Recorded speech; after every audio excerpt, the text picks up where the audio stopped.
5 ans après sa première version, Audi propose un nouveau RS4 V8 4 litres 2. Sa puissance a été portée à 420 chevaux. La nouvelle forme galbée du capot de la BMW M3 dissimule elle aussi un moteur V8.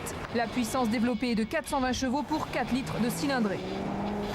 Le moteur V8 AMG de 6 litres 3 de la Mercedes développe une puissance de 407 chevaux. On est tout près des 470 chevaux de la voiture qui court en DTM. Et quel bruit!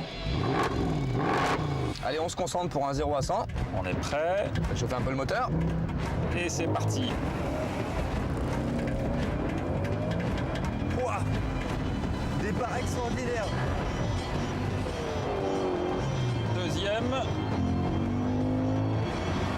Bon, c'est fabuleux, 1, 2 et tout de suite à 100. Voilà. 4 secondes 5 en deuxième. 100 km/h. 4 secondes 9. Exceptionnel pour une propulsion. En 4 secondes 8, vraiment une voiture extraordinaire et puissante surtout. Ouais, moi, le 0 à 100, c'est fait. Je crois que je vous ai même battu d'un tout petit. Bon, allez, c'est une automatique, c'est pour ça. Je vous laisse votre revanche sur le circuit. Ah bah écoute, moi je suis prêt et je suis chaud pour te montrer comment la mienne elle marche. On y va. Allez.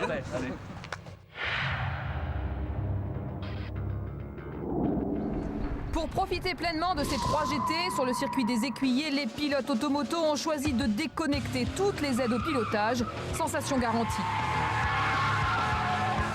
La classe C, c'est la plus petite des berlines. Et ils ont mis le plus gros des moteurs, le 6 litres 3 de 457 chevaux. C'est absolument énorme. Excellent freinage, la direction est douce et elle se raffermit en fonction de la vitesse.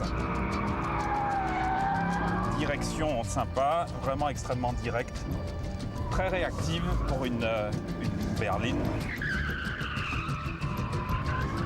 Ça se maîtrise tout à l'accélération là, c'est vraiment hyper sympa sans l'ABS.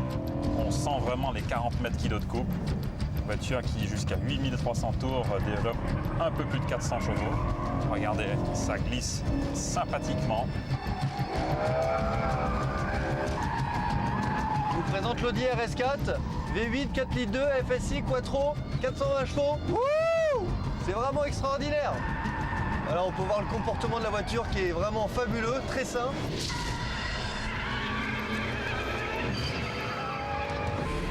C'est vrai qu'avec cette AMG, il faut vraiment avoir le pied léger. On a 600 Nm de couple à 5000 tours. Ce qui veut dire que vraiment, il y a beaucoup de puissance à bas régime.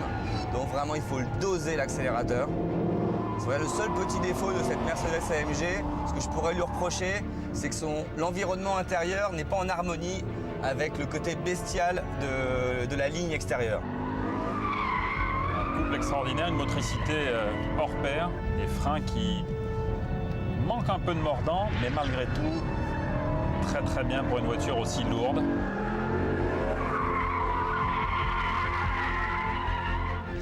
Peut-être le petit moins sur cette voiture, c'est l'esthétique extérieure qui est relativement agressive, mais pas autant que ses concurrentes. Et si pour Noël, vous décidiez de craquer, ça vous coûtera entre 73 000 et 85 000 euros. C'est sûr, c'est cher, très cher, mais ce sont 3 berlines très sportives.